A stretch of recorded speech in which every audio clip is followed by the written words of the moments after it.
গোকুলপুর এই ছোট্ট গ্রামটি থেকে কিছু দূরে ছিল একটি ছোট্ট ঘন জঙ্গল।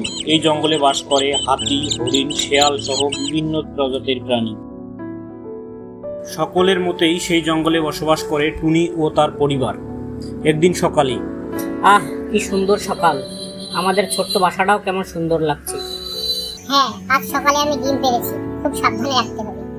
এই বলে তারা বাসার নিচে খেলাধুলা শুরু করে এবং বলতে থাকে, কত আনন্দে দিন যাচ্ছে আমাদের, শীঘ্রই আমাদের বাচ্চাগুলো ফুটবে, তখন তো বাসা ভরে যাবে তাদের কিচিরমিচিরি।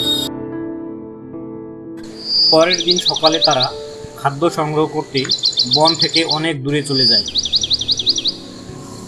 এরই মাঝে একটি শেয়াল তাদের বাসার কাছে আসে এবং বলে, খুব খিদা লেগেছে, কি যে করি, অনেকদিন থেকে পাখির ডিম খাইনি।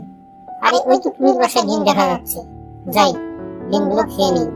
এই বলে সে সবগুলো ডিম নিচে পাড়িয়ে আনে এবং এক এক করে সবগুলো ডিম খেয়ে নেয়।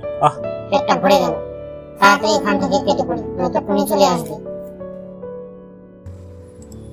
তারা যখন খাদ্য সংগ্রহ করে বাসায় ফিরে এসে তারা দেখতে পায় তাদের ডিমগুলো আর নেই।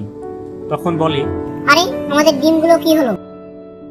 মনে হয় ওই পাজি শিয়ালটা এবারও খেয়ে নিয়েছে।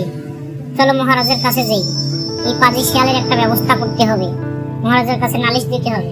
চলো। এই বলে তারা বাঘের কাছে যায় শেয়ালের নামে নালিশ করতে। আরে টুনি, তোমাকে অনেক পেরেশানি দেখাচ্ছে, কি হয়েছে তোমার?